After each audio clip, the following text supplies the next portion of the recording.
What are you at there, boys? Your old buddy Matty Kerr, and you're listening to the Unofficial Maritime Wrestling Podcast.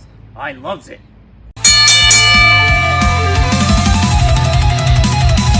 This is the Unofficial Maritime Wrestling Podcast. Feel the pain in the blast. Through the ropes, through the fight, Maritime Wrestling rules the night.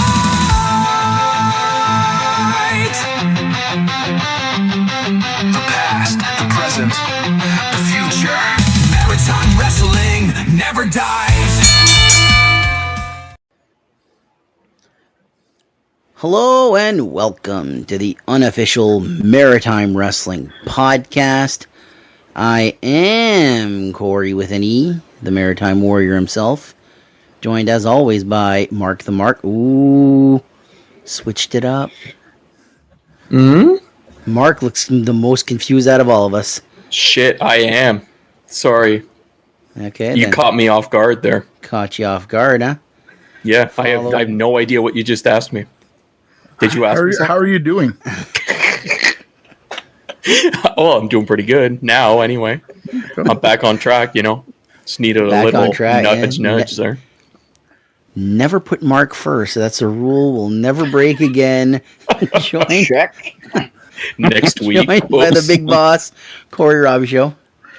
You didn't ask how I'm doing, but I'm doing really well because I'm looking at this free program that I got in Spring Hill at a wrestling show. It was free. I'm just flipping through it and looking at the beautiful full-size photos, especially this nice photo of Lincoln Scene. Free 99. Very, very good. 99. Great purchase. The best purchase I made this summer, some would say. Absolutely. And Corey, listen to this. Ryan T-Sink. I can say it. I'm proud of you, man. Big signing yesterday in the BSHL, so former St. Louis Blues draft pick, played lots of years in the UCHL. Fredericton's not screwing around, so if you like hockey, come check us out. If you don't, thanks for being here at least.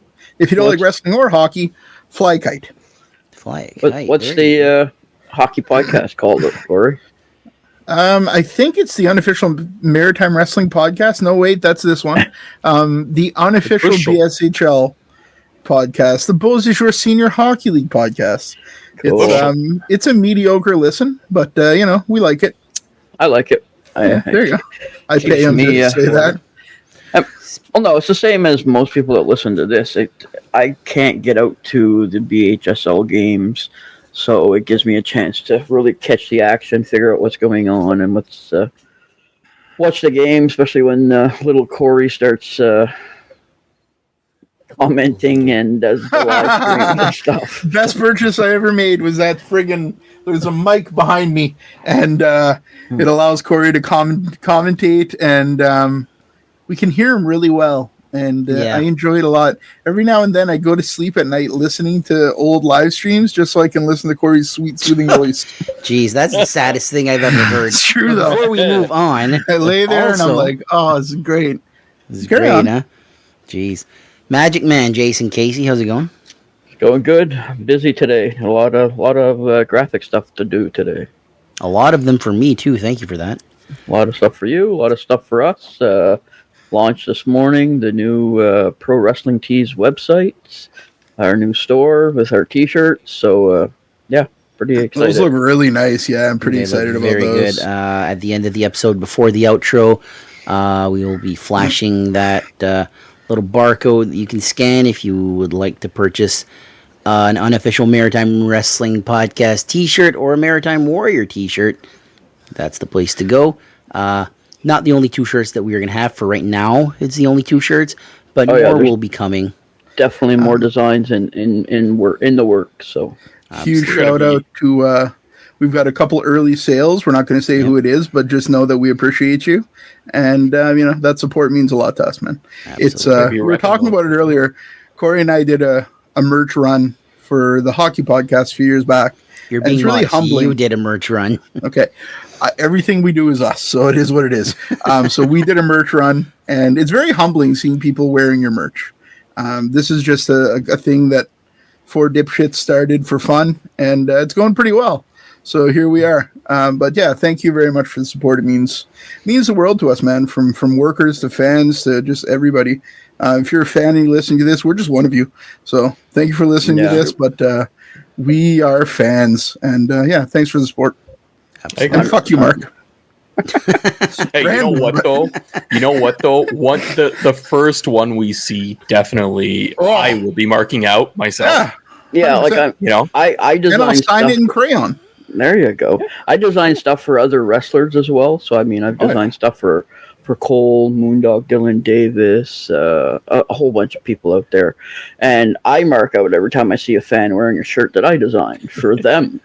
So it's going to be absolutely crazy to see this something is actually for ours. Yeah, right. So I said this in the group chat. The first time I ever saw a BSHL T-shirt, it like stopped me dead in my tracks, and I just pointed at his shirt. I'm like, "That's the thing I do." yeah. It's a cool step forward for sure. Absolutely, and we're going to get into the episode. And unfortunately, as you saw at the beginning, for the third straight week, we got to eulogize someone. Jerry Morrow, who's probably better known as Champagne Jerry Morrow, or one half of the Cuban Commandos with the Cuban Assassin, passed away at 75 years old. Jerry Morrow is an interesting one because the first time I saw him in Grand Prix Wrestling, he wasn't Jerry Morrow. He was Jerry Eteffier, which is a very difficult name to try to say for a dyslexic dude like me. Jerry Morrow, like in Calgary, probably best remembered for his time in Calgary and in Atlantic Grand Prix Wrestling, was International Tag Team Champions with the Cuban Assassin, was North American Tag Team Champions in Grand Prix Wrestling with Cuban Assassin.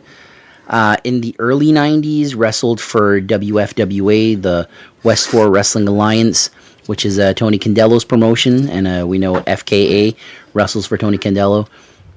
He won the Canadian heavyweight title there.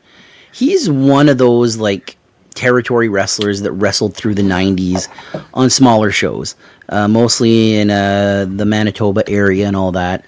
But I can't imagine Mark knows anything about this guy. Jason, Corey, you might remember him a little bit. Yeah, definitely remember him, yeah. For sure, I've heard of some Jerry Morrow stuff. I've seen some of his matches. But yeah, never, not a huge name, but definitely an important name in the Maritimes. Yeah, and just to mention too, tomorrow, this episode obviously comes out on Wednesday, but Thursday, on our Throwback Thursday match, I've got a Jerry Morrow match there, so you guys can check it out and see one of his matches from Atlantic Grand Prix Wrestling, thanks to Richie that posted it there last week. So yeah, Richie Acevedo, Cuban Assassin 2, who would know Jerry Morrow. His father was his tag team partner, and 75 years old. It's not really that old. A lot of those territory maritime wrestlers are, we got Bobby Bass. I think Cuban Assassin is still alive. Hubert Gallant is still alive. Hubert Gallant's alive. Like, there's not a lot left. All four Cormier brothers are dead. Carl Krupp, all these guys are dead. So, for Jerry Morrow, rest in peace. Thank you for the memories, and thank you for being an OG maritime wrestler. Absolutely. So with that being said, we are going to be moving on 7 huge shows to cover. We got the results of all shows, which is for a lot of shows like that, usually you'll miss one or two. Thank you so much to the promoters for, helping us out there. Absolutely. For UCW, I remember I just sent a message to New Scott. Within 2 minutes, I think I had everything I needed. So just really appreciate that. The help from these promoters really goes a long way. And the promoters, the wrestlers that are stepping up. I get messages sometimes from wrestlers or promoters saying, "Hey, did you get the results yet? Do you want them?" Like, it's fantastic. We have enough work to do behind the scenes as it is preparing these episodes. So when we can have the help from the fans out there or the talent or the promoters to make our job easier, we absolutely appreciate it. Absolutely. Let's get started. We're going to get started with wrestling in Windsor. So the night started off with a battle royal that was won by J.P. Sims. Like, who else would win a battle royal? The king of the Maritimes himself. Burger King. Burger King. Angry Whopper. Man, you guys are making me hungry. Next matchup, Narcissus Saint. He beat Pete LeBlanc. That's right. Now, a promo was cut by AWOL, and they are dropping the Alex Miller and Brian DeVaro name, and they're going to be wrestling under their shoot names, their real names. So, Pete LeBlanc and Ryan McGrath. So Pete LeBlanc is formerly Alex Miller. Alex Miller, Ryan McGrath, DeVaro. I always love the name DeVaro. McGrath's a cool name too, but I always love the name DeVaro. So, but it's interesting. It's to freshen up. You know, still brand new to wrestling. You know, we'll see where it goes.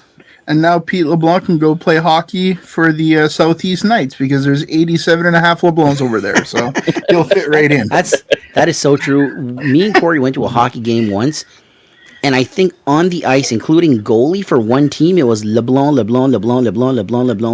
was one non-LeBlanc. There was one non-LeBlanc, but we were doing commentary, and it was the best I've ever been in commentary. LeBlanc over to LeBlanc, back to Cormier, over to LeBlanc to LeBlanc, LeBlanc and the other one has to be Cormier too. You guys are lucky there wasn't the white on there. This is pre-hockey podcast, dude. This was this was when I was an asshole. Season. This is when I was a heckling prick. And he was a prick. That reminds me of that, you know, the one guy there, Jonathan Torrens and Shorzy. What's the names? Yeah. I mean, it's going to be cool for Pete as well. I mean, there's no other LeBlancs that are wrestling in the Maritimes, and it's a cultural name. It's an Acadian name, so it's, you know what I mean. It's going to be a plus for his books. He's from here. He might as well take advantage of it, right? I feel like using your real name humanizes you, and the fans can relate to you more. 100%. But we'll see where this goes. The next matchup saw Sidewalk Sam beat X-Ray Kyle Cruz. They're teaming in one promotion and wrestling in another. They've been coming out lately, yeah? Yeah. In the last few years, Sidewalk Sam for me was a sporadic thing. You'd see him here once in a blue moon, but yeah, the last year or so, he's wrestling all over the place. So it's fun to watch. Yeah. J.P. Sims and Deuce, they beat Wesley Pipes and the Ghost Ricky Mortis. An odd teaming here with Wesley Pipes and Ricky Mortis, but you know, Ricky Mortis is everywhere. Like, he does not miss anything. Yeah. The Wesley Pipes Ricky Mortis tag team almost reminds me of when it was Little Blay and Wesley Pipes as security. Yeah. So the same dynamic, I think, just more mature for Pipes, little different with Ricky. So I think it could work. Don't know where it's going to go in the future, but it could definitely work again, I'm sure. I absolutely love the pairing of J.P. Sims and Deuce. Oh yeah, for sure. I don't know why that team should win a tag belts. Yeah, it almost reminds me of like the Boss and his Muscle. Yep. You know what I mean? Like Sean and Diesel. Yeah, exactly. Yeah. Yep. It just works. I mean, JP, what can we say? He's been around for a long time. He's a great wrestler. We'll talk about him later. He's wrestled all weekend, but Deuce has come so far since he started wrestling. He's lost some weight. He's put on a lot of muscle. His in-ring skills have gotten so much better. Yeah. And it's just fun to watch. And I like chirping him. He's fun to chirp. So. I've never seen him live. Still haven't. Oh man, it's a treat. It's definitely a treat. He's I can't wait. Nice guy outside of the ring, but he's good at what he does, and he like I say, he's fun to chirp. Awesome. Main event that night saw Cody Uno Ocho beat the Maritime Luchador Fantana. Why is this the match I didn't know I wanted to see so bad? Yeah, I didn't want to see it either. And then I saw the results and I was like, oh my God, like this would have been an absolute banger of a match. I don't even know if they've ever faced each other before. If they did, it was early on in their career when maybe he was Cody Blood or Young Blood Cody Blade. Young Blood, yeah, maybe. Yeah. But Cody's been all over the world, literally, wrestling. Trained in Mexico last year, spent a bunch of time in Thailand. And I mean, Fantana's everywhere as well. Actually taking off this week, this upcoming weekend, he's wrestling in Montreal. 1, 2, 3. Is it 1, 2, 3? 1, 2, 3 lit. Yeah.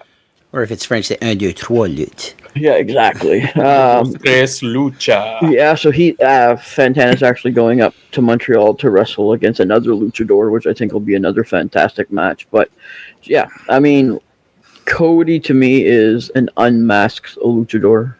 Yeah. Just his style, the way he wrestles. So this match here, I can't wait and hope that somebody got some video footage of it because I really want to see this one. Wrestling in Windsor does have a YouTube channel. They don't upload often because they don't have a lot of shows a year, but most of their shows are there. It's match by match, but yeah, I can't wait to see that. That's can't miss match.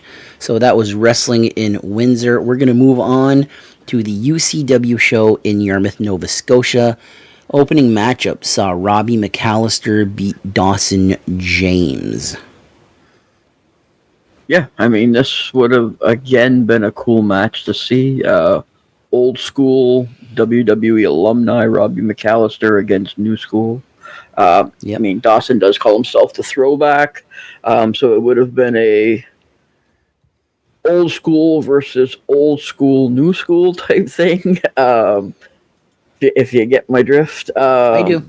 But yeah, it would have been fun to watch. And being Dawson James, I mean, this must have been an honor for him to step in the ring with Robbie. So this would have been a fun one to watch for sure. Absolutely. Next matchup saw the Newfoundland Nightmare, Justin Newhook, take on Joey White. Newhook got the win here. This is a match that's happened a few times.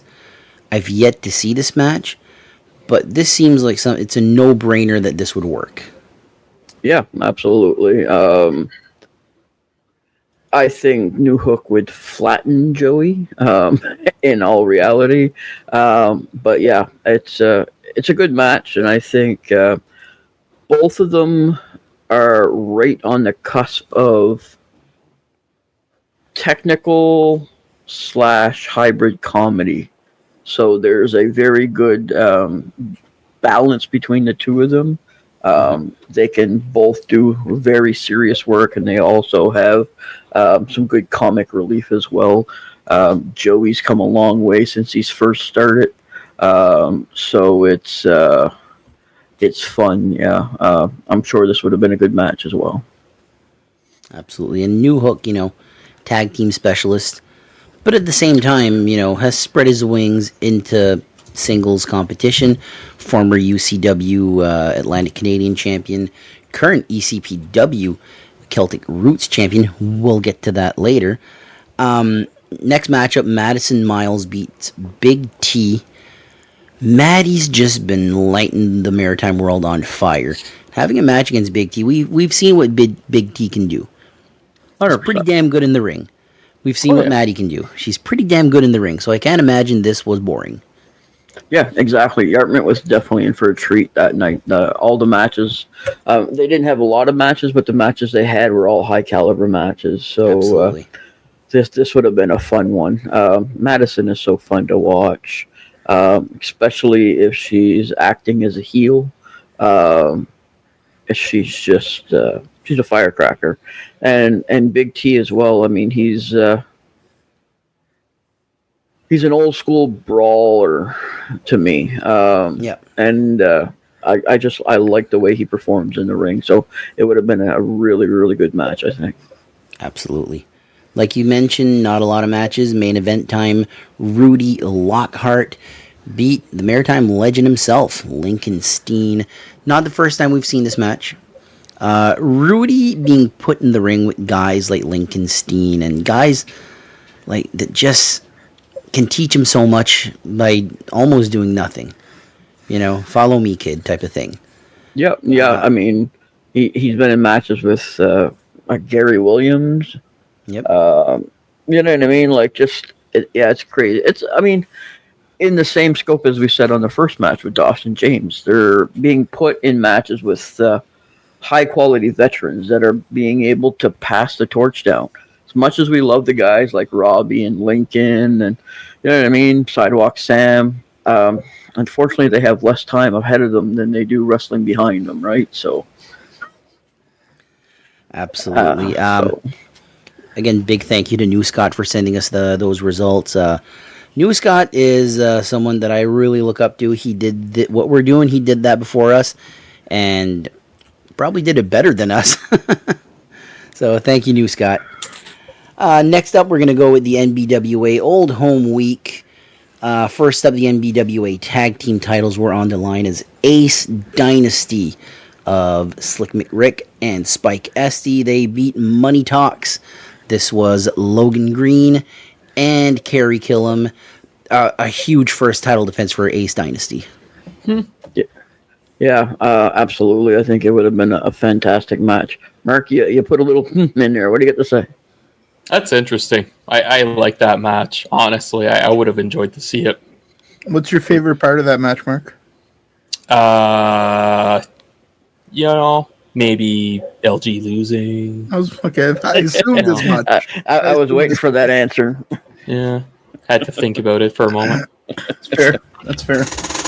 Next matchup saw Matt Strong beat the Ultimate Male Zane Valentine. This is a huge win for Matt Strong. Yeah, this would have been a fantastic match to watch. Two big powerhouses going at it. Again, Matt hasn't been wrestling all that long.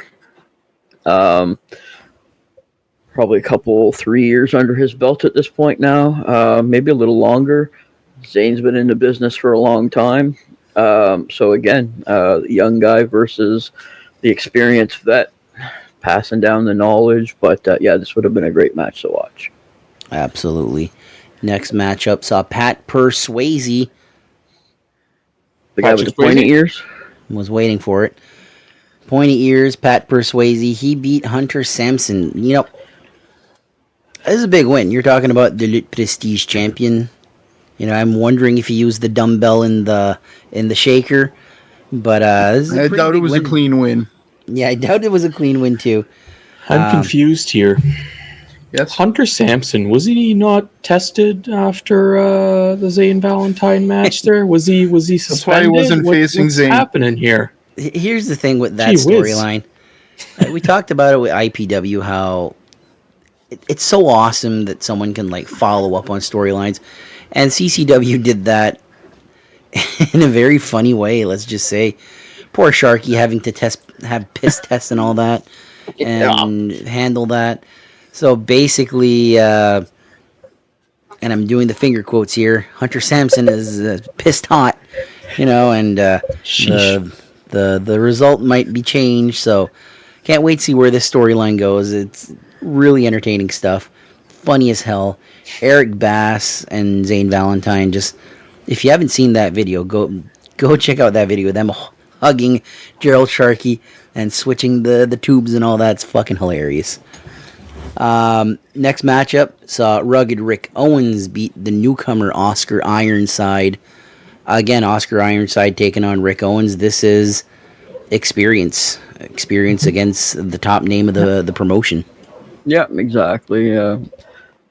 Again, I think this is going to be another one of those episodes where I repeat it over and over that the young guys are taking on the vets, and it's all the stepping stones, the learning, the getting the experience, getting experience with different styles of wrestling. Everybody's a little different, so another great match. And I watched some footage on Oscar, and I like the way he wrestles. I think he's going to be a great asset to Maritime Wrestling. Yeah, absolutely. People are probably why are casual fans are probably like, well, who cares? It's Rick Owens versus Oscar Ironside. I don't really see the point of this being that important. Wait a few years. You'll see the importance that facing someone like Rick Owens does for Oscar Ironside, you know? 100%. Because the learning abilities and all that. If you just do at your own pace and don't do what you're told, you know, you're not going to go far in this business. Yeah. I mean, that's how you learn from your peers and your mentors. I mean, guys like Rick Owens is the guy. He's like are passing down the knowledge. You got your Ricks, you got your Robbie McAllisters, you got your, you know what I mean, JP Sims, guys like that are passing on their knowledge. Zane Valentine, even guys like Justin Newhook and Matt Connors. They've been in this business 10, 12 years now. And they literally took AWOL under their wing. And AWOL is gonna, they may not be now, but give them 5 years, they're going to be one of the best tag teams in the Maritimes. Yep, absolutely. So you have to put the young guys against the vets in order to learn. Putting two rookies against each other is fine for a VIP match, just to give them some reps. But if you want them to learn, you have to put them against a vet. That's simple. Exactly. Yeah. Next matchup was Nick Strong beating Patrick O'Neill. Patrick O'Neill. Patrick O'Neill. I wouldn't call Nick Strong a veteran. He's been at it a few years. But I think he's been at it the same length roughly as Cole. And Cole just celebrated his 7th anniversary. So ish vet, you know, it's almost a 10-year veteran. So there's still some experience to learn from Nick Strong. And Nick Strong, early in his career, you know, would do North Pro, he'd do UCW, he'd be everywhere. Now more focused on the Fredericton area, but still, although all that experience being passed down to Patrick O'Neill here. 100%. And as well as not only wrestling experience, Nick Strong is very motivated in the gym. Absolutely. Way more motivated than I am. Oh, yeah, than all of us put together. Yeah. So you're not only getting the experience in the ring, but you're also getting a guy like Nick Strong that's passing along that information to the young guys about healthy eating, working out, making sure that you're doing the work outside the ring as well as inside the ring. Absolutely. So next matchup was for the NBWA heavyweight title. The champion, Larry Horowitz, beat Matt Chevron. Matt Chevron, we've talked about him, I think, for a while now, saying that, you know, once that tag runs over, you know, he's destined for something bigger. And with him, with LG, with all these guys, they're getting these shots. And I don't know if it's testing the waters. I think so. But you know, Larry Horowitz very quietly has one of the best title reigns of 2025. It sort of started slow, but just this summer he's defended it against Zane Valentine, against Logan Green, against Matt Chevron, against Logan Green again. You know, he defended, we'll get to it later, defended it against Caden. You know, he's defended it against, like, the top guys, the top heels of CCW. Yeah. So, you know, he's quietly had a very solid reign. Yeah, absolutely. And I don't know how much longer he's going to hold that belt for, especially now that Chevron is tag team free. Yeah. But it's just a matter of time before NBWA pulls the trigger on a new champion. You got to advance the storyline at some point. But he's definitely had a great run with it. That's for sure. Absolutely. I have a question though. Is this Matt Chevron's first title shot, like world title shot? I think he might have had a River Valley title shot. The heavyweight title, I think it might be his first one. I could be wrong though. That's CCW, NBWA, they have a lot of shows. Like, they are the most active promotion. He had an IHW title shot against... against Charters. Against Charters, yeah. Martin's. St. Martin's, yeah. Oh, that's right. That was recent. Yeah. So Or not as he called it, St. Stephen's. exactly. That's same thing, man. Yeah. That's right. The main event that night. All blends together. All blends it together. Main event that night, the third annual Old Home Week Cup Battle Royal. Winner, Rugged Rick Owens. He joins the list of Slick McRick and Kerry Killam. I had a conversation with a buddy of mine, and he asked me, if you had your own wrestling promotions, would you accept a trophy as a title? Because we were talking about international wrestling and how their tag titles was basically a trophy. Their tape fist title was a trophy. And I was like, absolutely not. In this day and age, you need a belt. He's like, is there room for a trophy?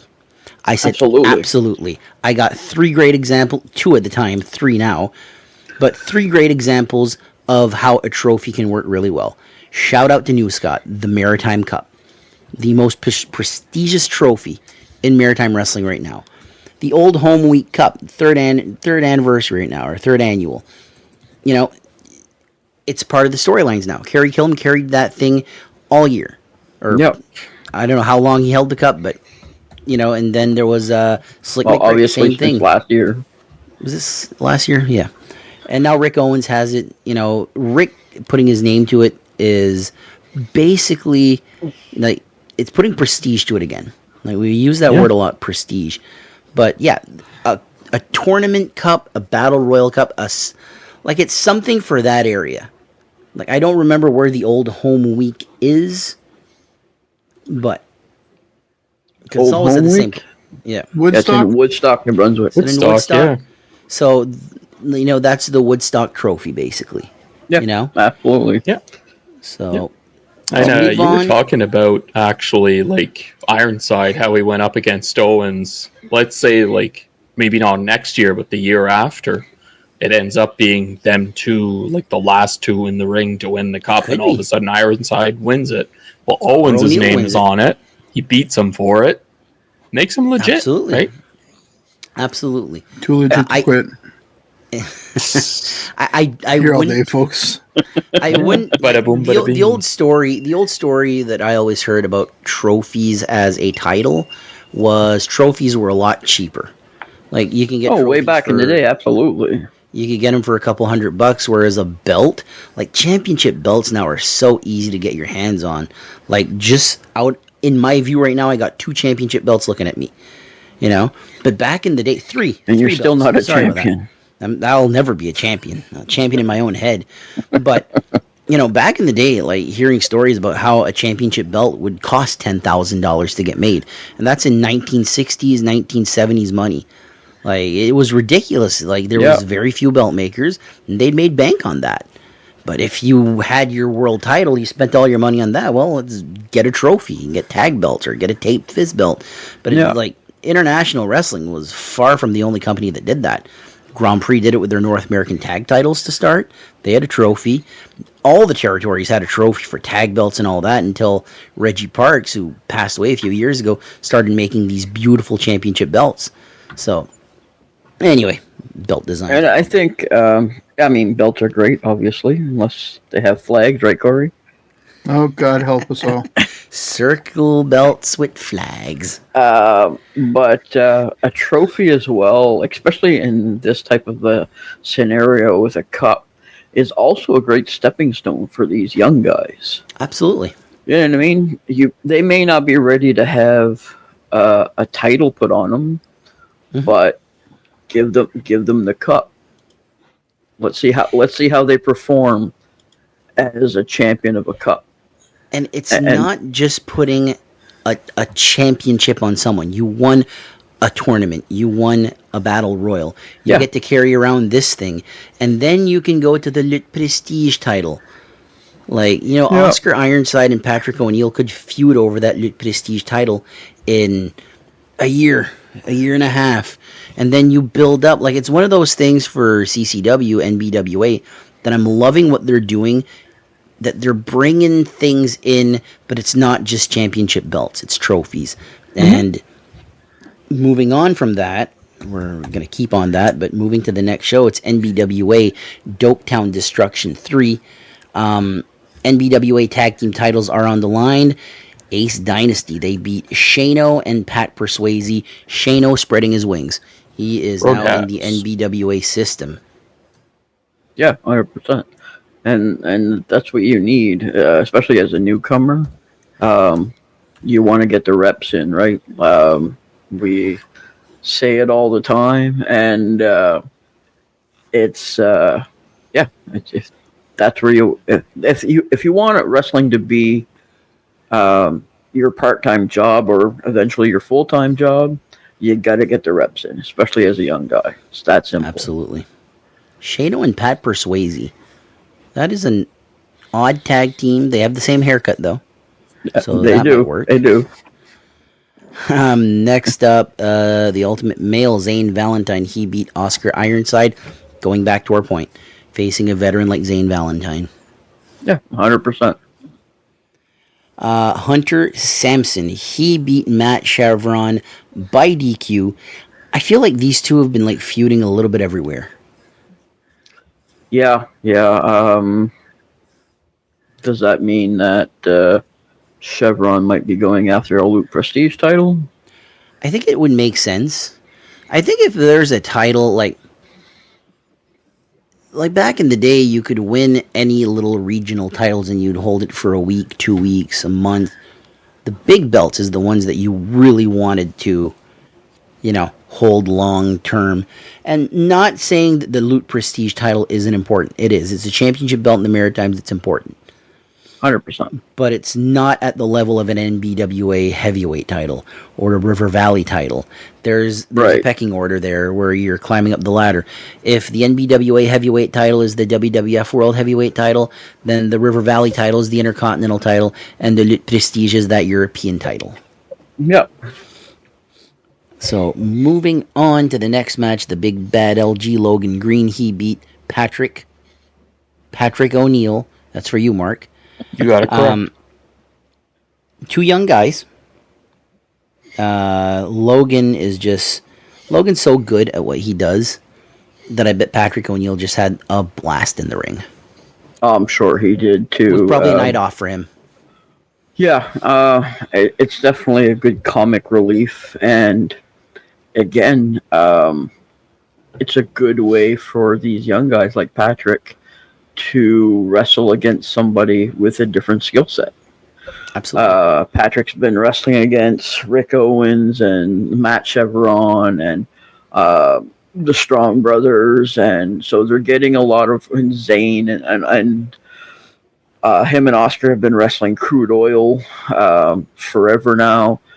It's great to get the reps in of like the brawlers and the technicians and stuff, but comedy and wrestling is also another skill set that you need to learn. Yeah. Oh, absolutely. So I was gonna ask actually, have they been wrestling more in singles recently? Yep. Like Oscar and I O'Neill, think so, eh? Yeah. When they started, they were paired up together and they were put in the ring with Chevron and Scott Lee Crew. Yeah. That's just like It's a good way to get them to pass the down a wrestling little bit of purist in knowledge. me. The wrestling purist in me is like they don't deserve a title shot.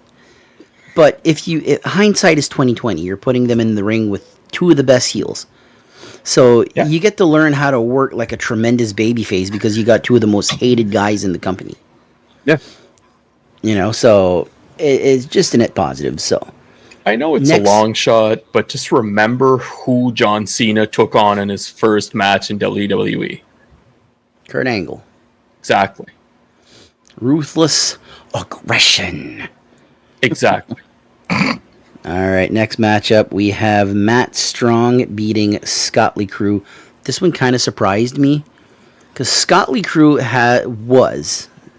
he's still up there, but he's taken a step back as the top heel of the promotion. Like when CCW started, like that's one of the guys that people genuinely hated him, and that's him doing his job. 100%. He got so many good heels now, and he's sort of like taken this like mentorship with Chevron and LG, and there's a lot of great heels in CCW and BWA. Him putting over Matt Strong is huge. 100%. Again, it's going back to the same thing. It's passing on your knowledge to the next generation. Scott Lee is a fantastic wrestler. He is a great heel. But unfortunately, wrestling takes a toll on your body, and he's not going to be here forever. So if he's willing to pass on his knowledge and his skill set and his mindset and tips and tricks to the guys that are coming after him, then it's fantastic. Agreed. Next matchup saw Nick Strong beat Rugged Rick Owens. Again, another guy that kind of like, you kind of forget about him until you're like, oh wait, this guy could be a champion sooner rather than later. Him beating Rick Owens is huge. Absolutely huge. Yeah. And to me, the question with CCW right now, and this is the fun part about CCW, is trying to guess who's going to get it. Yeah. There's a lot of candidates. There's a lot of candidates. Yeah. There's Logan Green's tried for it. Chevron's tried for it. Nick Strong's tried for it. The NBWA title was on the line next as Larry Horowitz beat Caden. Caden's after it. So you got a good crop of guys.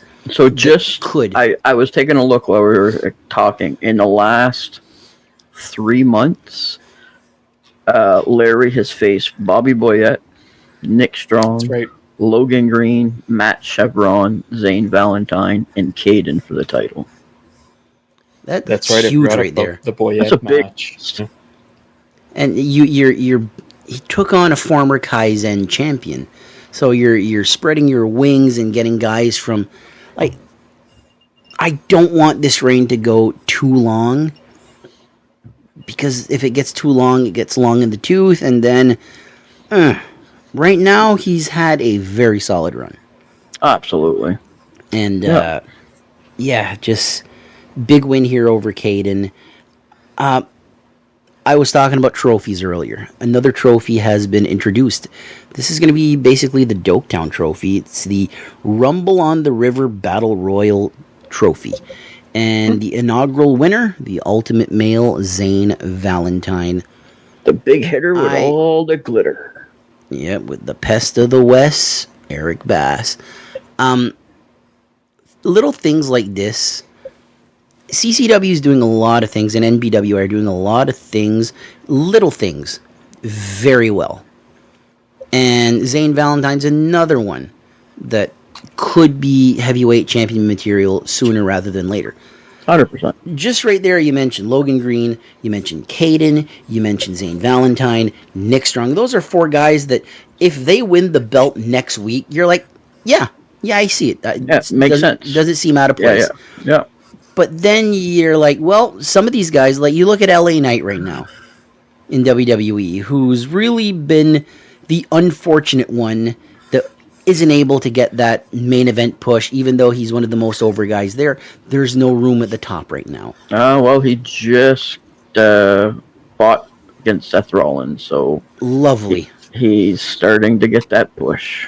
He's got to get that belt first. And with CCW, you got these 4 guys, but giving someone like Zane Valentine the inaugural trophy, the Rumble on the River Battle Royal trophy, it's something to hold him off until then. Yeah, it's, again, stepping stones. It's building storylines. Should have filled that trophy with some burgers. You should have gotten some Doketown cheeseburgers in that trophy. That would have made that trophy Corey, invaluable. don't you miss them? Yeah, I do. That would have made them invaluable. Holy fuck. You'd have seen my fat ass in Doketown, and I would have thrown Zane Valentine over the ropes, and I would have taken the burgers and given him the trophy. NBWA management, you've heard it here first. Corey wants a burger. I just want the burgers. We're going to move on to Kaizen Pro Wrestling. A very big thank you to the walking gimmick himself, the bringer of ruckus, Sebi. Sebi sent me the results here.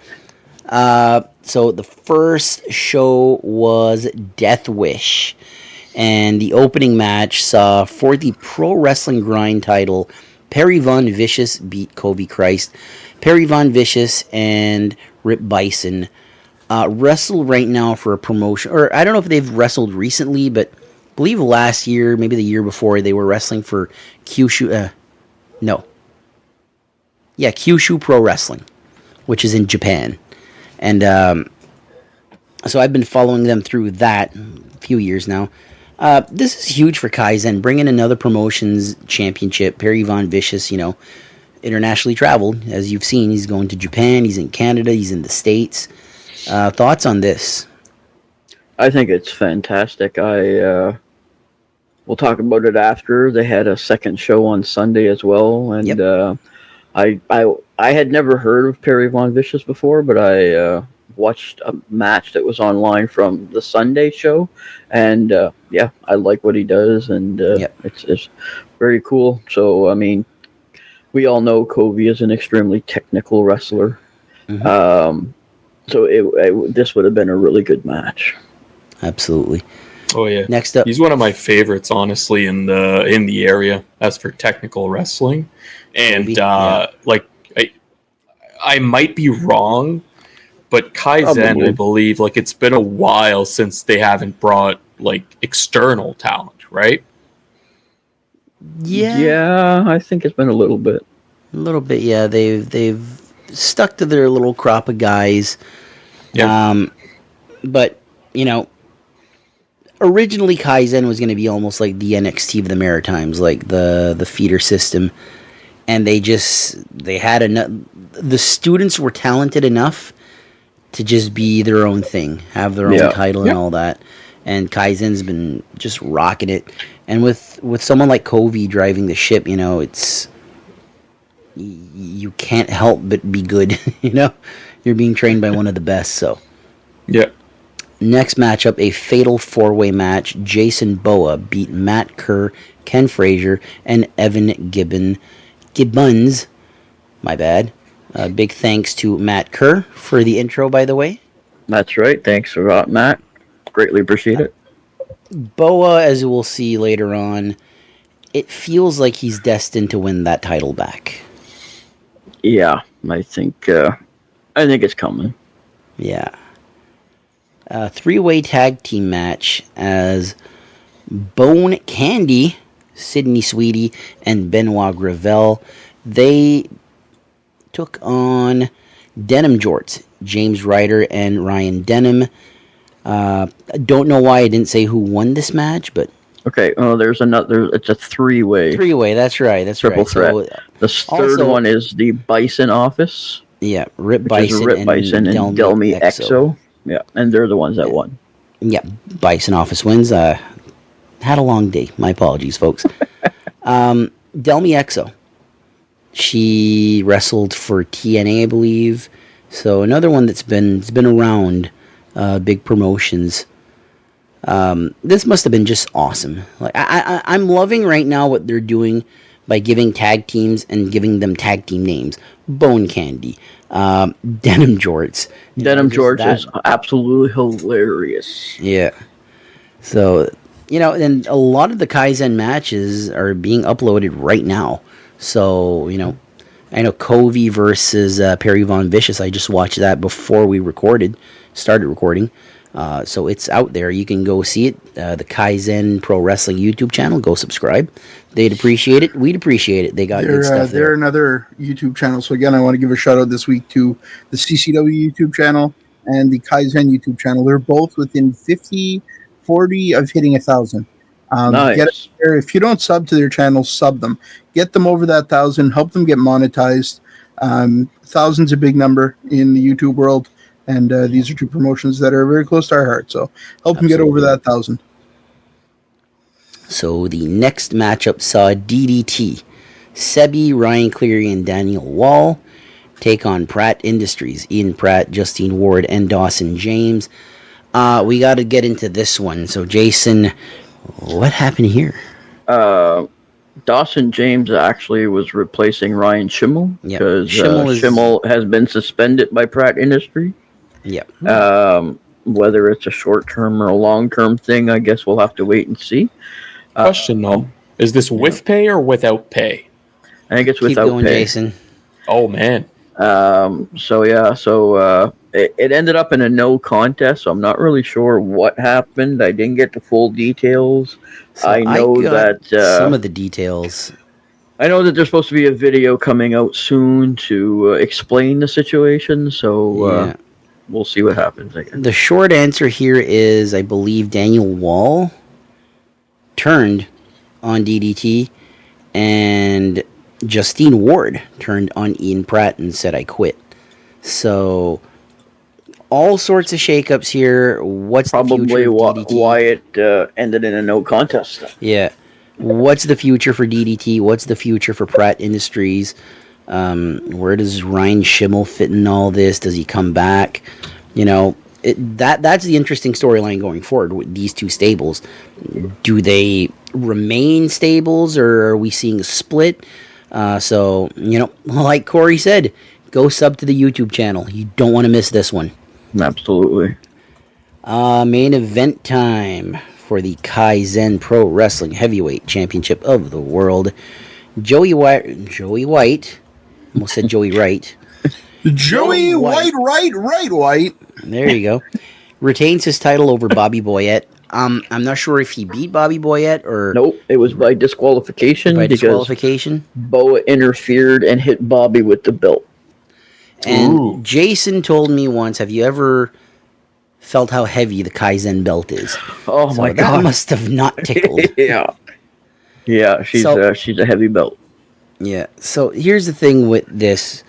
They're clearly going back to Joey White versus Jason Boa.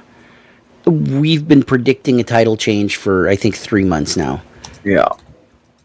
Is this it? Because if not, if Jason Boa does not win this belt, he shouldn't be challenging Joey White again.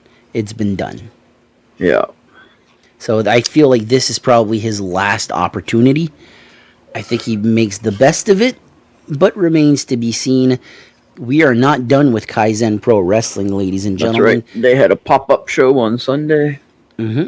On a bridge. On a bridge. On the McDonald Bridge in Halifax. Now, it's different, huh? Bear with me, folks. I got the results here, but it might get a little sticky. Would you like me to read them? I have them all. Yes. Okay. So this match that Jason is about to read out the results is on YouTube. It is. I watched it on. I watched it right before we recorded. So I watched it as well. I believe we shared it on the Facebook group, but it's there. Yeah. Kaizen YouTube channel. So they had an international. That's right. They had an international gauntlet match that started off with Rip Bison in the ring with Ian Pratt. So Rip defeated Ian, and then he defeated Jason Boa. Then Bobby Boyette. Then he faced Perry Von Vicious, who then defeated Rip Bison. So then Perry took on Ryan Schimmel, which he defeated. And then he defeated Benoit Gravel. And then defeated Sebi. And then Delmi Exo entered the ring. She challenged Perry Von Vicious, who she then defeated. So she went on to take on Justine Ward, who she defeated. And then she took on Daniel Wall. And then finally she took on Sydney Sweetie. And in the end of everything, she won the International Gauntlet match. So your winner was Delmi Exo. So, yeah, it's a good match. Lasted about 30 minutes or so.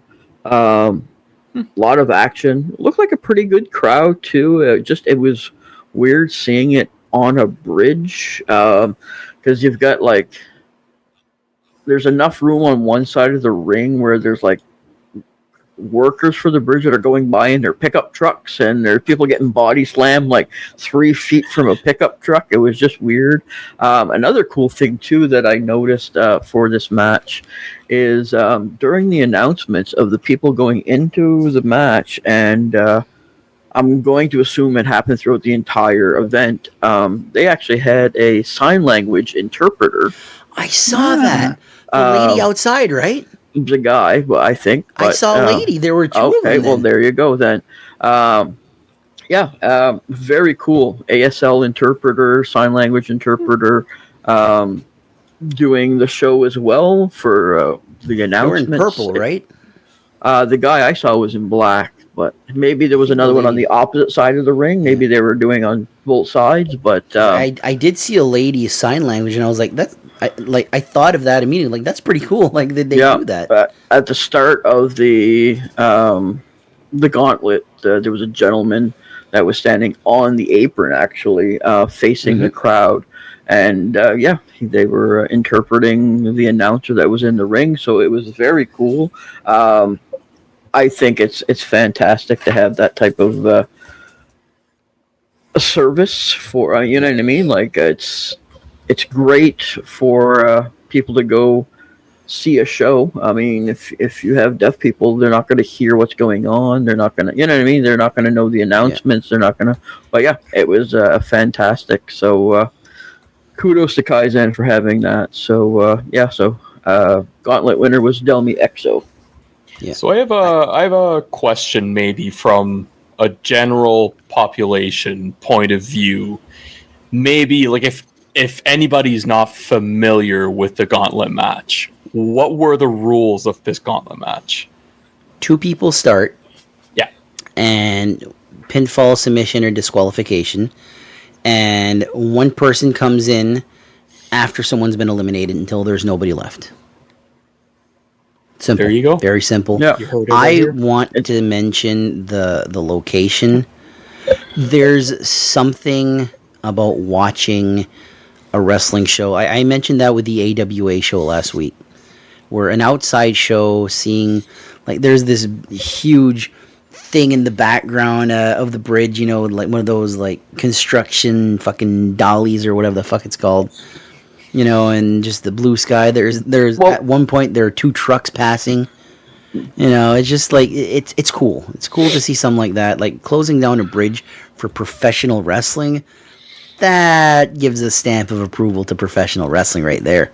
Yeah, the bridge wasn't closed just for wrestling. There was a whole festival going on. It was for wrestling. Screw you. But it was cool because there was like, I think it was, I think the first matchup between Rip and Ian Pratt. They're like going at it, and then there's like a marching band in the background with guys with tubas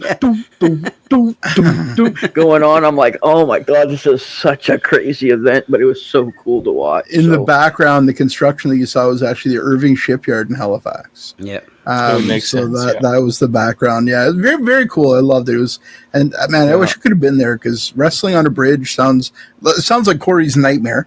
Corey, that's terrified of heights. He'd be on top of the bridge, just shaking the whole time. Yeah, my niece Jenna would have been the same thing. There's no way you would have gotten Jenna on the bridge. That's for sure. It would have been pretty fun. She just hates bridges altogether, right? Oh yeah. It's that time of year, eh? For outside shows, because even Windsor had their show outside, huh? Yep. Yeah, we're gonna record one of these episodes outside pretty soon. Yeah, I would not be opposed to that. I'll tell you that right now. Probably cooler outside than it is in this room right now. I'll tell you that. Yeah. Same. So we finished the gauntlet match. Next up is there were some singles matches. That's right. Ian Pratt beat Ken Frazier. Ken Frazier, I believe, is relatively new. Yeah. Pratt's been at it a while. It's no secret I'm a huge Pratt mark. I think when it comes to like believing in your character, and when the red light's on, you become that character. I think there's no better than Ian Pratt. 100%. And he's a fantastic wrestler. Oh my god, fantastic wrestler, fantastic bumper. Love his finishing move. That berserk elbow is like, so I have a little magnet that he gave me of him doing the berserk elbow. Fucking amazing. He has a set of skills. Like, you'll see a lot of wrestlers that have their signature moves, yes, but a lot of the stuff they do is the same. Yeah. His skill set is very unique. He does a little springboard elbow off the second rope, just as part of his move or whatever. It's very cool. It's just Yeah, I really enjoy it. He brings a special something to the ring every time he performs. He's so Absolutely. complete to me as well. Like I enjoy seeing him. You never know what to expect. Yeah, agreed. Yeah. Speaking of over, Bobby Boyette, he beat Evan Gibbons. Again, veteran versus new guy, new talent, rookie, I guess you could say. It seems to be the theme of the last few episodes. Yeah. I like it because it's showing us that maritime wrestling is, in general, as a whole, working towards bettering the next generation. Absolutely. It's not so much I've gotten the training and this is all about me, screw everybody else. Of course, if you're a new wrestler, go get trained, go get professionally trained. Don't just step in a ring. But it's nice to see the vets stepping up and really helping make a difference. Hey, for giving them reps, eh? It's good. 100%. The last 3 matches on this card could be on any major Kaizen show. Ryan Schimmel beat Justine Ward. That's a match, Battle of Pratt Industry members. Must have been amazing. Yeah, for sure. The tank versus the gremlin, 100%. There you go.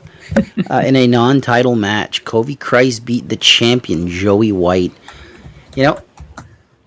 If Boa gets the next title shot and fails, Covey Christ has a win over the champion right here. You gotta imagine he's next in line.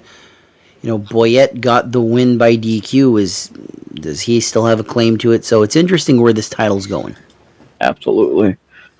Just like we were talking with NBWA, the list of challengers for Larry's belt is big. The same thing goes here. There's a lot of candidates in line for Joey's belt.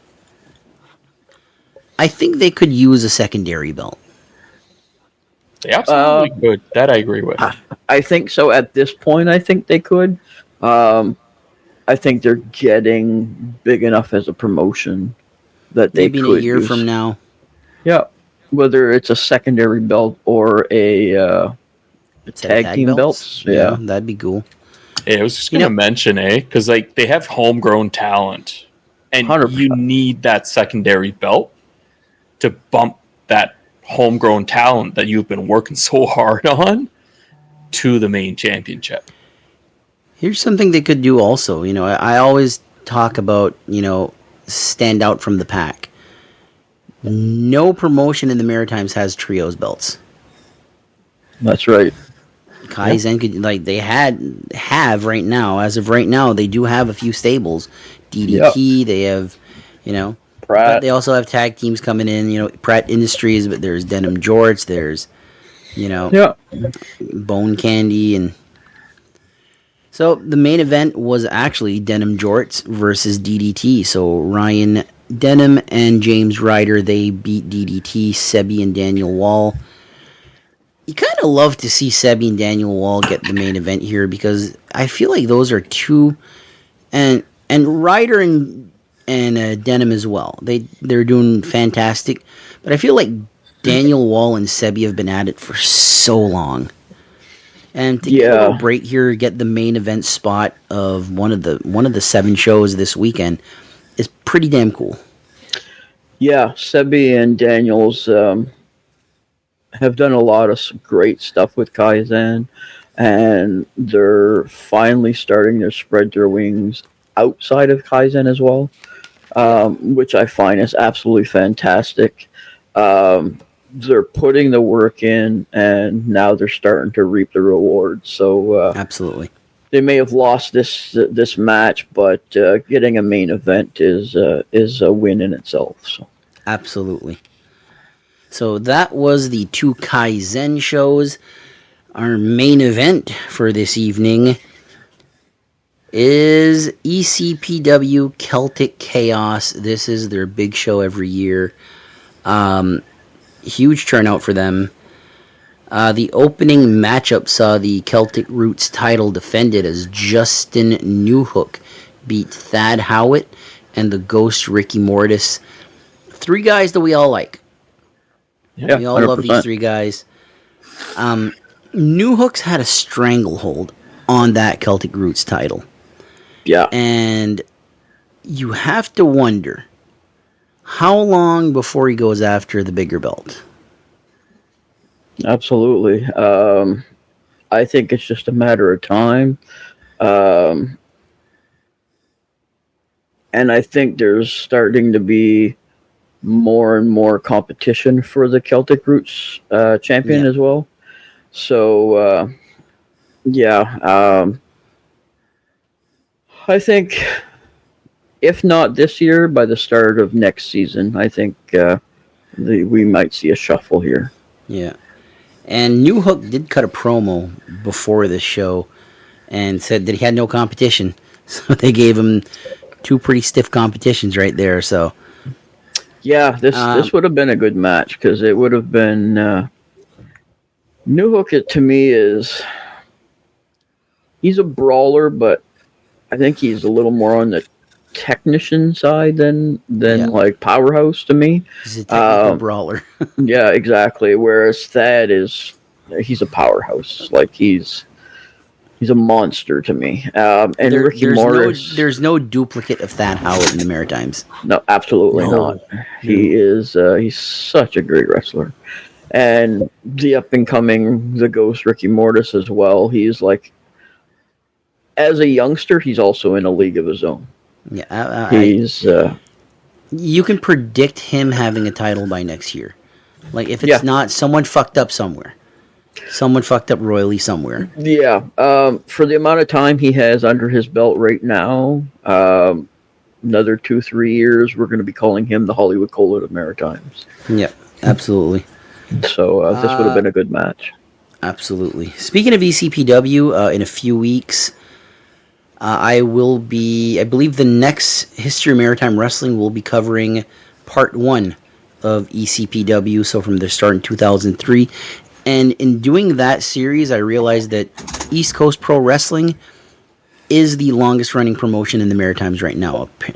Unless you count the original UCW, which I really don't. ECPW is the longest running promotion in 2003. Outdating IGW by 2 years. So, food for thought there. The ECPW women's title, Vanessa Craven beat Madison Miles. I thought for sure we were seeing a title change here, but there was some shenanigans. Mr. FKA came out. What happened, Jason? He came out and really didn't do a whole lot. Caused a distraction. Yeah, caused a distraction, like subtly caused a distraction, I think. So I think, I'm not sure why he did it, because, I mean, not like he has an allegiance with either one of these women, so not really sure what's going on here, but, I mean, it's FKA. Who knows what he's doing, because he does whatever he wants, so. Yeah, Craven looked a little confused on why he was helping her out or causing a distraction. But speaking of FKA gets a big win over Rick Chenzenko, and Vanessa Craven returns the favor. She causes the distraction. So clearly an alliance here has been formed. Yeah, something's going on. If you guys haven't seen Vanessa Craven wrestle, my God, go see her wrestle. She is unbelievable. I had the opportunity of seeing her wrestle. Of all people, I've seen her wrestle against Mia Malik and Kaizan, which was an absolutely fantastic match. But here against Maddie, I think this would have been an absolute banger of a match. So, if you've never seen her wrestle, definitely get out and see her, because she's fantastic. Agreed. Just made me miss Mia Malik. I wish she was still wrestling around here. Absolutely. I agree. There's the one Maggie mention of the episode. She's a doggy podcast, I guess you could call her. So next matchup, Rudy Lockhart versus Ethan Knight goes to a no contest. The rivalry of 2025. They've wrestled everywhere. They've just added East Coast Pro Wrestling to that. It seems like this is what Rudy Lockhart's been like really focused on lately. And that being said, he's still a champion in 2 separate promotions. He's the Red Rock Wrestling Light Heavyweight Champion and the UCW Atlantic Canadian Champion. So moving on up in the world, and won the North Pro title this year. So and Lockhart. I watched this match. I watched this scuffle before this recording as well, and they fought all over the arena. In the ring, out the ring, against the boards, near the merchandise tables, in the seats. There was a chain involved. There was a bunch of guys from Fight League Atlantic that jumped in the ring to help pull them apart. So it was a crazy thing. I'm going to make a quick announcement at the end after we're done recapping the match of what's to come for this match, but it was fun to watch. ECPW is a promotion that I wish was a lot closer. It's a 5-hour drive for us. It kind of feels like Maritime Wrestling royalties, where we gotta see a show at some point. It's got to be in the budget. It's got to be in our time frame too, but it's one of those promotions that it's kind of a must. Yeah.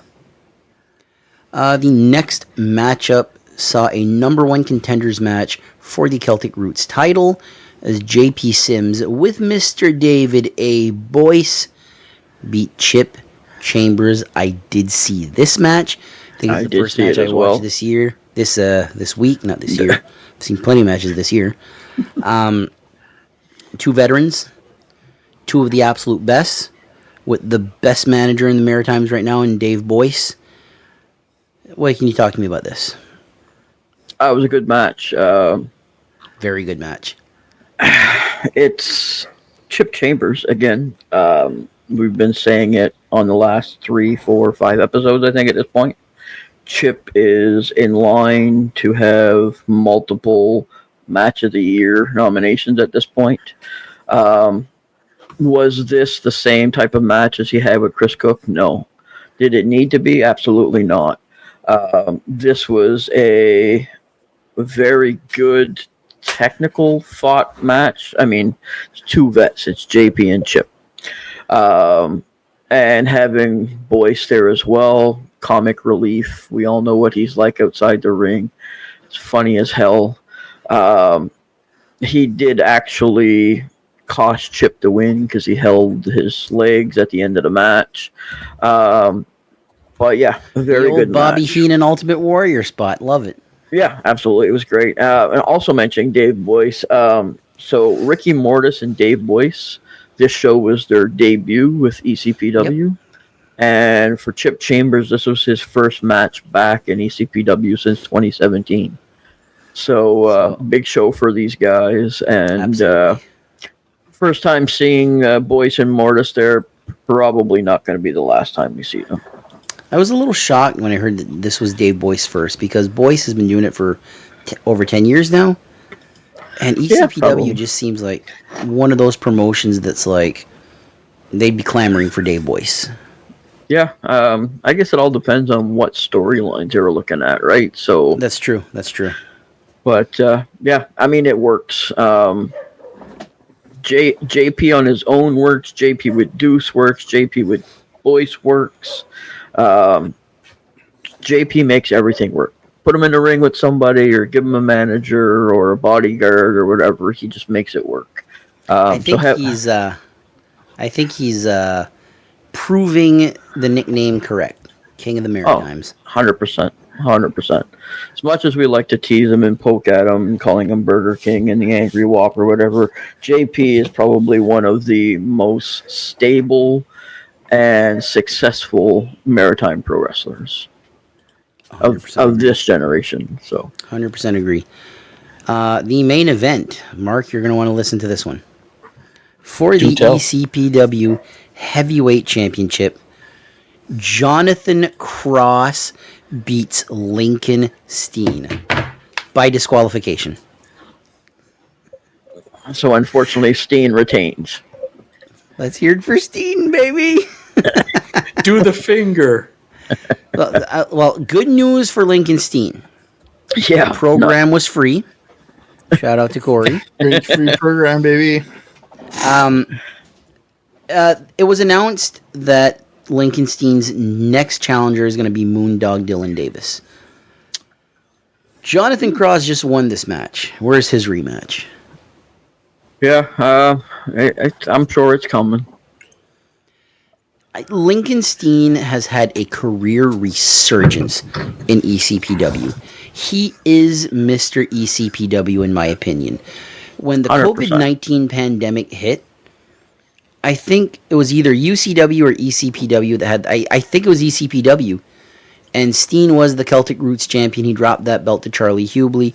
Then he won this 8-man tag team battle royal where the last man standing would be the heavyweight champion. He won that belt, held it for 2 years, I think, maybe more.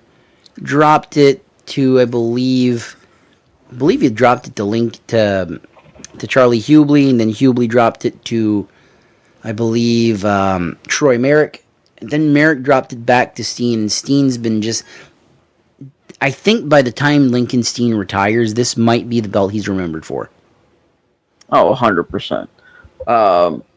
For this like era, I guess, because Steen's been around for quite a while.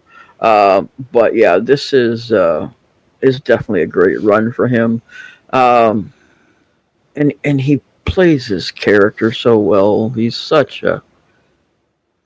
If he's a heel, oh man, you love to hate Steen, and if he's a babyface, boy, do you love cheering for him. Yeah. So yeah, it's always fun to watch. It's and I'm sure this match would be great. I can't wait to see it. It is online. The entire show is online on the Madison cool. Miles YouTube channel. Oh, cool. So every single match are out there. For 7 shows, we were very privileged to be able to watch a lot of these matches on YouTube pretty quick. Yeah, it was pretty cool. So so after we're done recording here later, I will definitely go watch the rest of the show because it was fantastic. ECPW is putting out great products. They've got 2 more shows coming up this month. They're doing August 13th. They're doing the Cape Breton exhibition in North Sydney. And then they're also on August 16th, which happens to be my nephew's birthday. They are doing a 19+ outdoor show at Ale House Anarchy at the Daniels Ale House in Sydney. So those are 2 shows coming up. And then they've got their big end of season show in October called Autumn Aggression. We'll obviously cover that, but already they've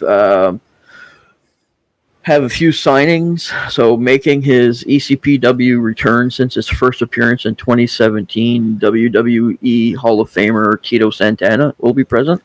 I did see that.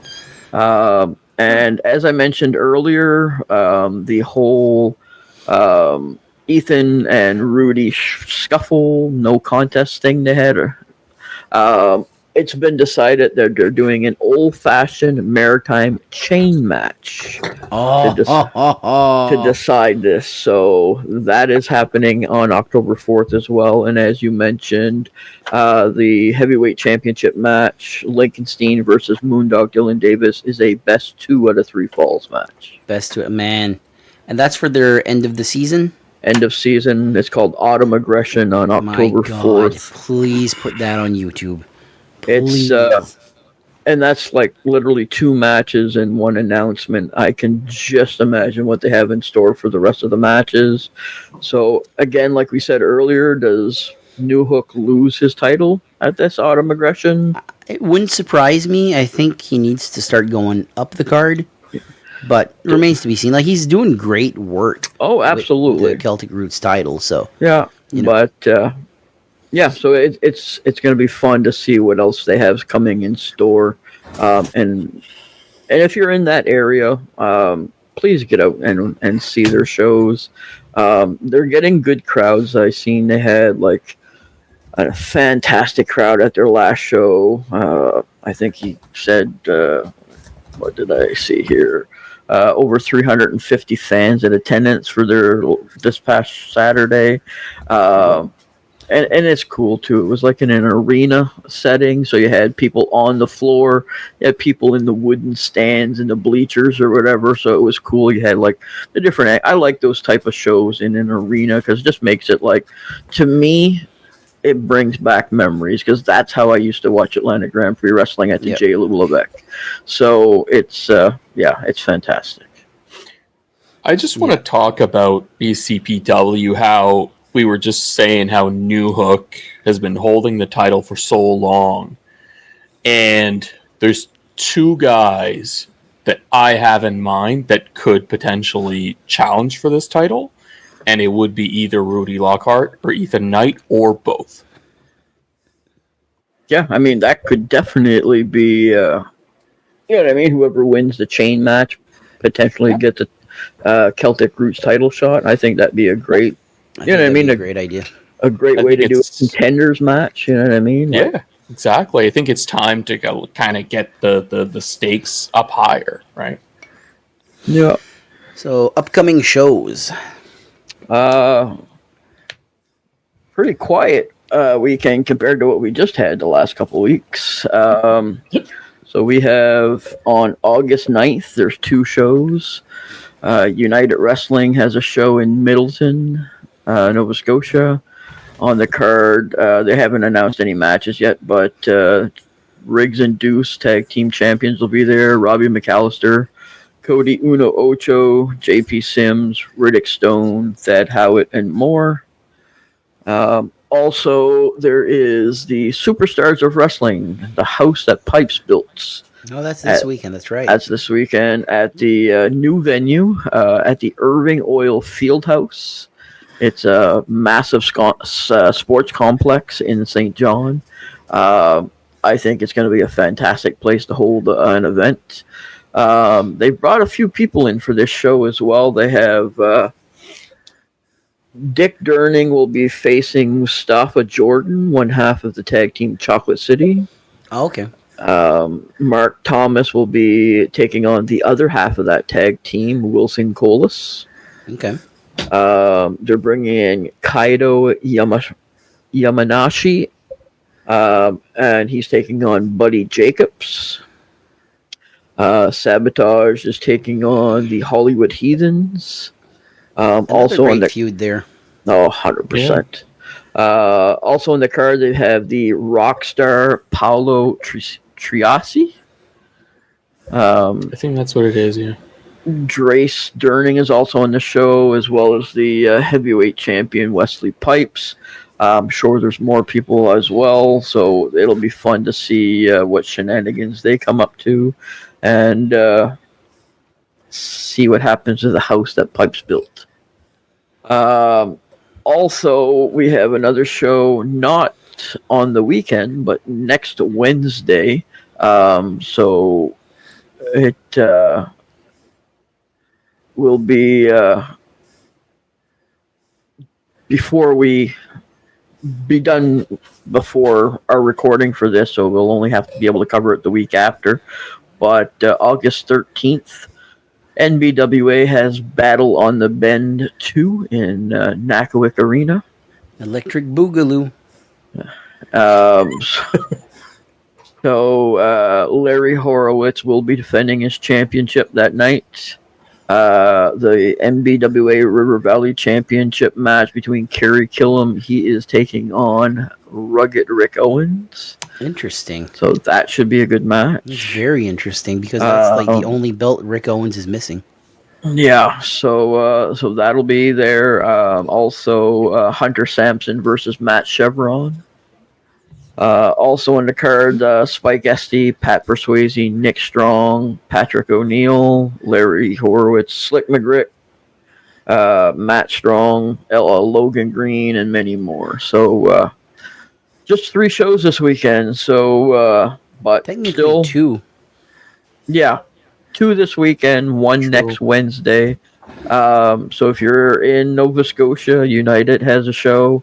If you're in New Brunswick, Superstars has a show in St. John. So get out, see some wrestling. Pretty sure both promotions will have some great matches. So Yep. get out and see them. And next Wednesday, head on up to Nakwik if you're in the area and go see Battle on the Bend 2. Yep. It's Our promising. fan question of the week is... Fan question of the week comes from a listener named Carl Leblanc here in New Brunswick. And he asks, what's your dream match between 2 Maritime wrestlers? Oh, you got the finger there, Corey? No? He wants to go first. Okay. So, what's your dream match between 2 Maritime wrestlers? Old school versus new school. All right, so I'm starting it up. When you think about who the biggest face in the history of Maritime Wrestling is, for me, it's a no-doubter. It's Leo Burke. Mm-hmm. So Leo's in my match. Surprise, surprise. This match is going to be a strap match.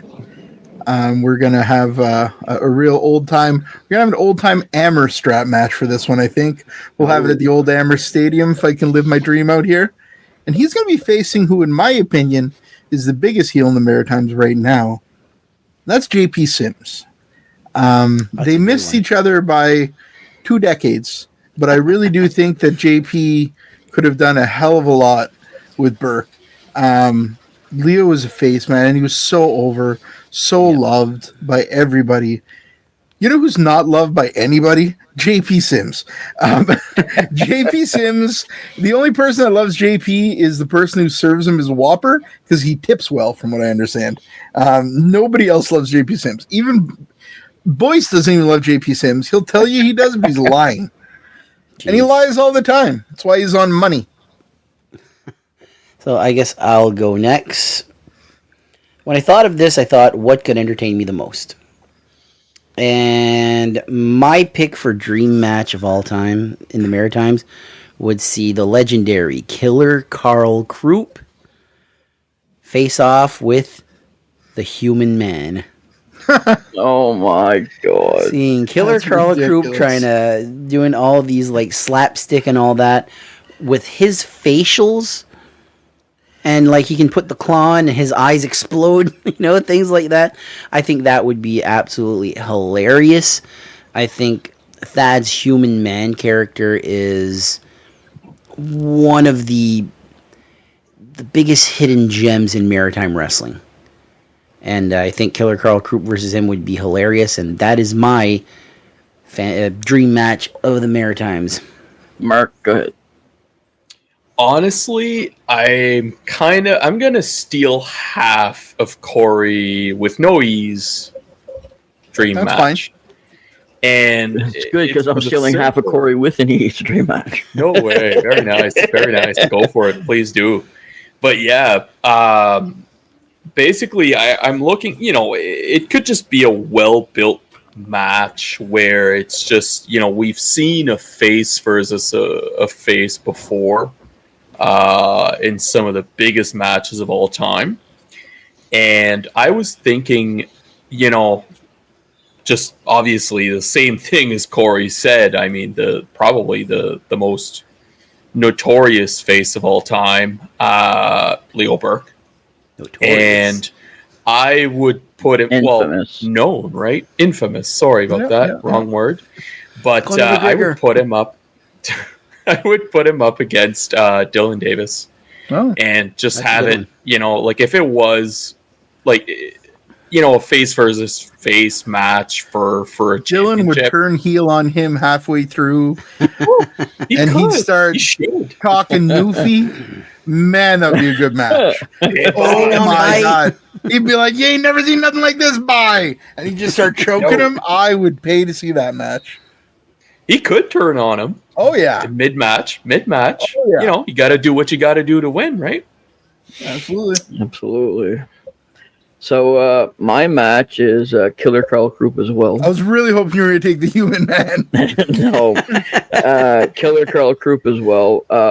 I'll go as far as Corey with no E said. For me, it would be at J. Lou Levesque Arena in the stadium.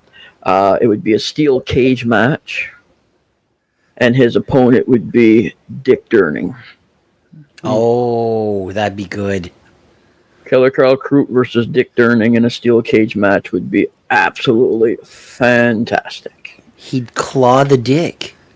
He'd claw the dick. But yeah, I mean, both of them, the blood that both of them would be, it would be absolutely it would be a bloodbath, an absolute bloodbath. He would be circumcised.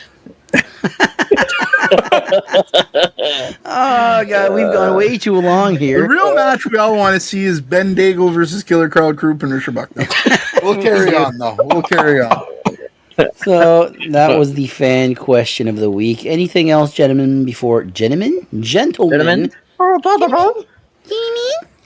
got a question. Well, it's not a question. I actually wanted to let you guys know that I did manage to find the Cody versus Fantana match, and I have posted it on the group. Cool. So if you guys want to go see it, there were no views at the time, so please do. Oh, it'll get watched, and same thing with ECPW. And like Corey said earlier, go sub to their YouTube channels. Sub to our YouTube channel. Absolutely, be appreciated. Absolutely. Check out our T-shirt store with Pro Wrestling Tees. Thanks to the people that have already purchased T-shirts. Can't thank you guys enough. It's humbling, to say the least. Thanks to a certain somebody out there that actually gave me a kick in the butt to actually open the store. He knows who he is, so thank you. Thank you very much, everybody. Thanks for the support, and we'll see you next week. So, couldn't have said it better. See you next week, everybody. Take care.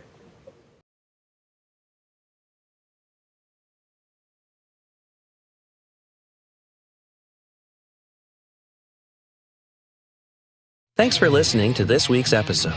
Don't forget to like, subscribe, and remember to catch us here every Wednesday for a new episode. Please visit us on Facebook, Instagram, and more. Links are in the description. See you next time. Don't miss out and don't be late. Hear wrestling talk that's first rate. Wednesday nights at 6 o'clock.